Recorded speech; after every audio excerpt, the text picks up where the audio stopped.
Buenas tardes, bienvenidos al canal Aprendemos de Todo. En este video vamos a ver del libro Leer y escribir en la escuela, lo real, lo posible y lo necesario de Delia Lerner, el capítulo número 3, Apuntes desde la perspectiva curricular 1. Les recuerdo que el capítulo número 1 y el número 2 están explicados en un resumen en el canal, en la lista de reproducción de leer y escribir en la escuela.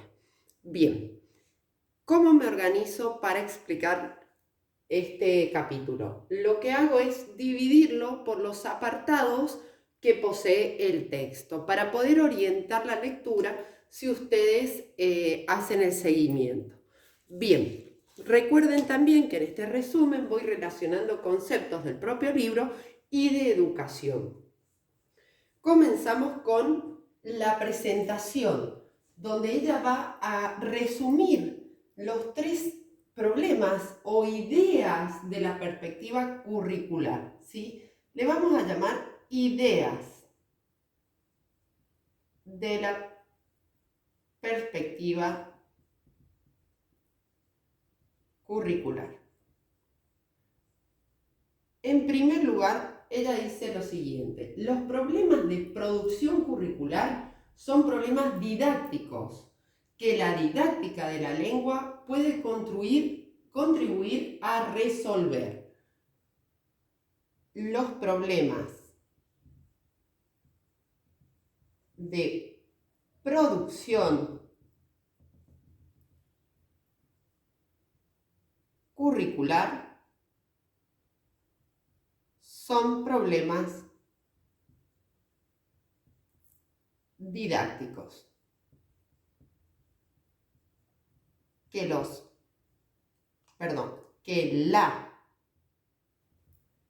didáctica de la lengua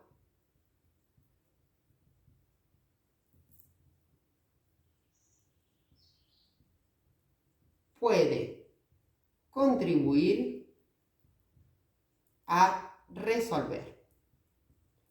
Entendamos que cuando hablamos de didáctica es el qué, cómo, cuándo, para qué y por qué enseñamos determinado objeto de enseñanza, ¿sí? En este caso estamos hablando de la didáctica de la lengua.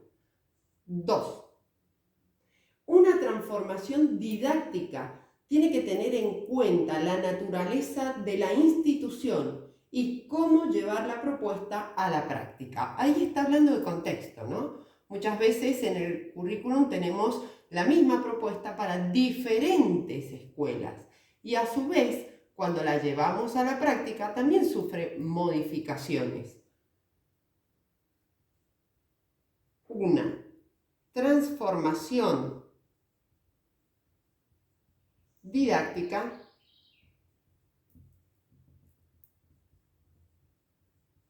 tiene que tener en cuenta la naturaleza de la institución y cómo llevarla a la práctica. ¿Qué nos dice la tercera idea o problema? ¿Por qué digo problema? Porque por medio del texto se van a dar cuenta que ella los nombra como problemas. Dice, el problema didáctico es preservar el sentido del objeto de enseñanza, la lectura y la escritura, teniendo en cuenta los conocimientos previos de los alumnos. Ya lo explico. El problema didáctico es preservar el sentido del objeto de enseñanza. En este caso, ese objeto de enseñanza es la lectura y la escritura, teniendo en cuenta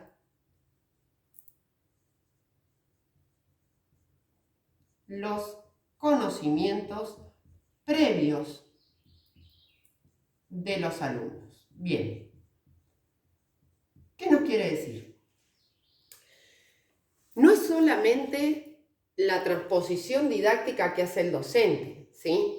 Sino el objeto de enseñanza, que es la lectura y la escritura, siempre partiendo de lo que sabe el alumno, de sus conocimientos previos, ¿sí? A menos que estemos en primero y segundo grado, que son o en primer nivel, que es el nivel donde se alfabetiza, toda lectura tiene un sentido. Y también ponemos en sentido el objeto de enseñanza, ¿sí? Ella después va a hablar sobre los quehaceres de lectura y los quehaceres de escritura. Y ahí se entiende mejor a qué se refiere. Bien, si me dan un segundo para borrar, continúo. Recuerden que en el canal Aprendemos de Todo tienen un montón de material sobre educación, teorías, y también pueden contactarnos para clases particulares o proyectos por nuestro mail aprendemosdetodo123 o nuestras redes sociales, TikTok e Instagram, ¿sí? El próximo apartado dice acerca de los problemas curriculares. Acerca de los problemas curriculares. Ella dice lo siguiente. Va a definir en 3 ideas estos problemas curriculares.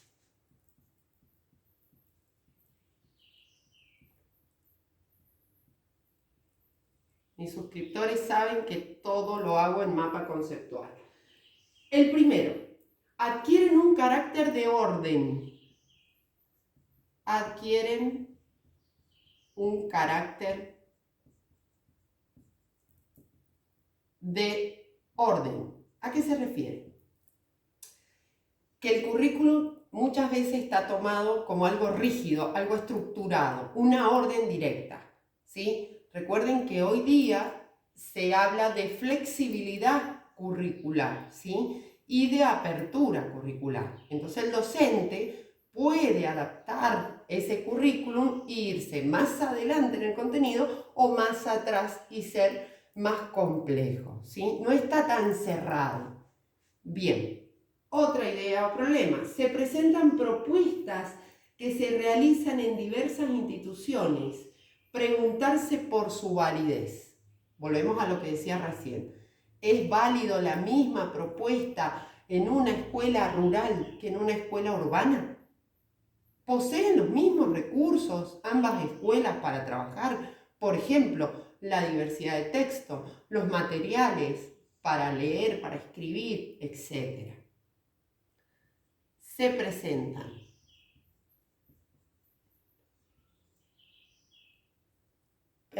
un segundo. Propuestas que se realizan en diversas instituciones. Preguntarse sobre su validez. ¿Son válidas las mismas propuestas para todas las instituciones? Y por último dice, la necesidad de investigación didáctica. La necesidad de investigación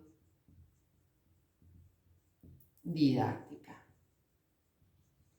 Es decir, el probar, el experimentar nuevos métodos y también el estudio, ¿sí?, de metodologías que puedan sumar a la didáctica de la lengua y a la didáctica en general, ¿verdad?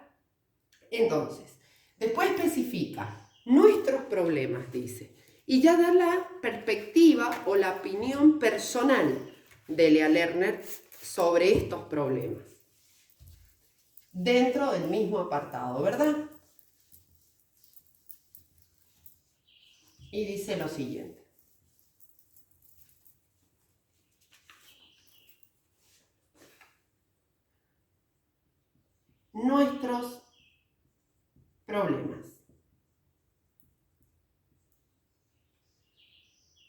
construir el objeto de enseñanza.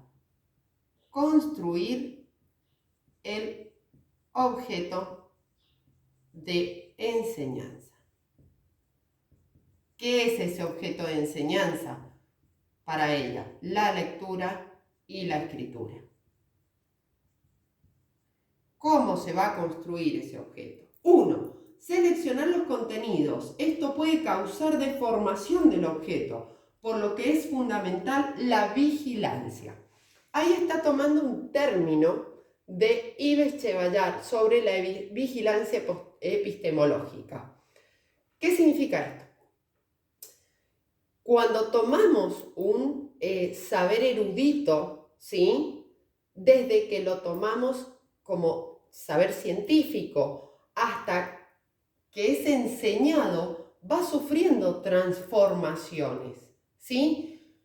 A ver, ¿cómo se los explico? Esta transformación se le llama transposición didáctica. Entonces, ¿ella qué dice? Ojo con lo que seleccionamos y a su vez, ojo con esas deformaciones.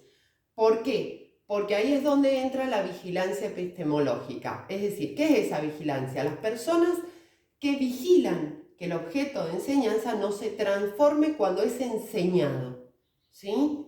No se deforme y no pierda su esencia, ¿sí? Ella lo explica paso a paso. De todas maneras, si quieren profundizar, se llama Teoría de la Transposición Didáctica de Yves Chevallar.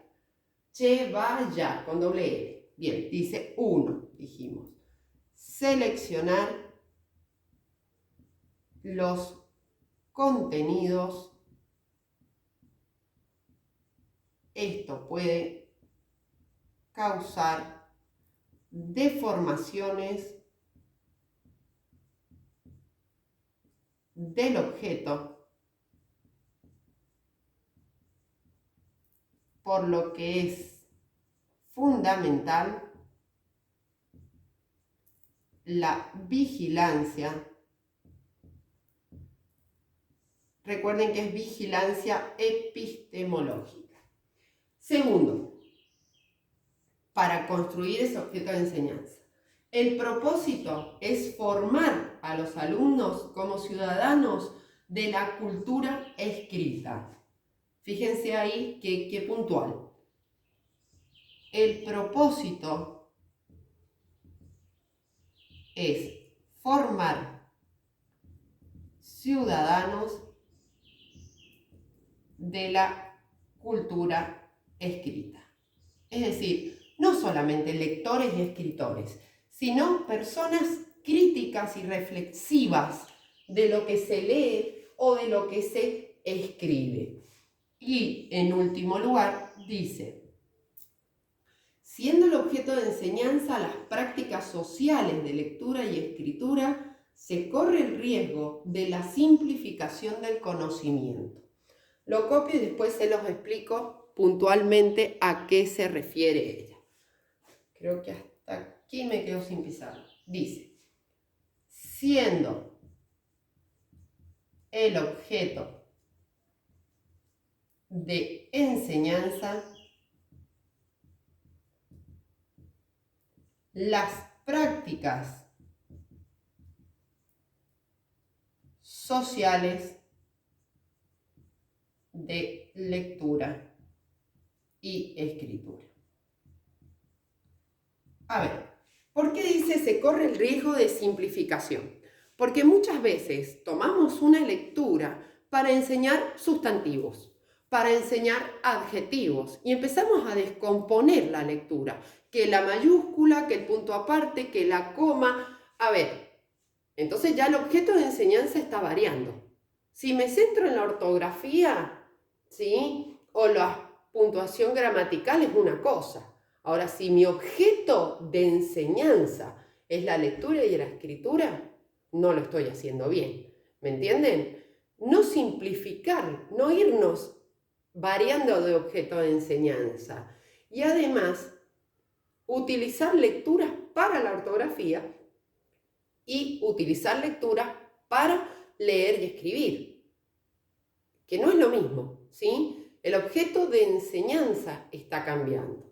Bien, vamos al segundo apartado, si me dan un segundo. Cualquier duda que tengan, recuerden que pueden dejarla en los comentarios o en el mail, TikTok e Instagram. Igual si necesitan algún material u autor. Bien. Dice así. Caracterizar el objeto de referencia, las prácticas de lectura y escritura. Caracterizar el objeto de referencia. En este caso sería las prácticas de lectura y escritura. Bien. En este segundo apartado, ¿qué nos dice? Dice la práctica de lectura y escritura. La va a escribir, ¿cómo vamos a decir? La vamos a ir como estructurando. La práctica de lectura y escritura. Y dice lo siguiente. Es necesario aclarar los contenidos y definir las condiciones didácticas. ¿Por qué dice aclarar los contenidos? Volvemos a lo de recién. Si voy a enseñar, mi objeto de enseñanza es la ortografía. Y si mi objeto de enseñanza es la lectura y la escritura, que siempre van unidas, pues es ese. Entonces, bien claro, aclarar contenidos y definir las condiciones didácticas. Repito, ¿a qué nos referimos con didáctica? El qué, cómo enseñar, cuándo, por qué, para qué y a quiénes, ¿sí? Que serían los sujetos de aprendizaje. Dice, en la historia se observan dos prácticas. En la historia se observan dos prácticas.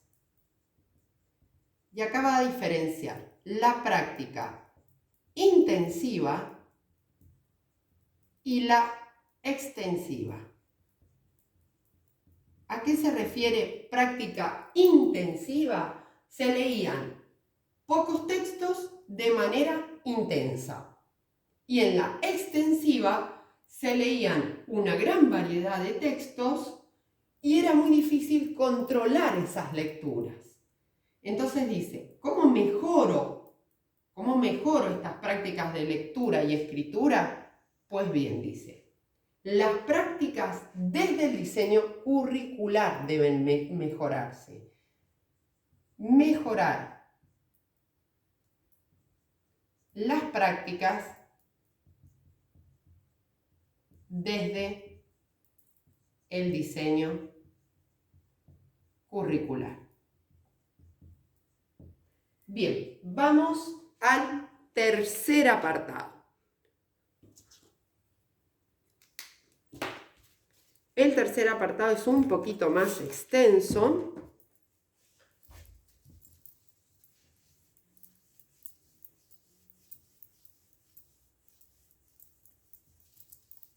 Recuerden que muchos de los capítulos están divididos en partes para que no se haga tan larga la clase.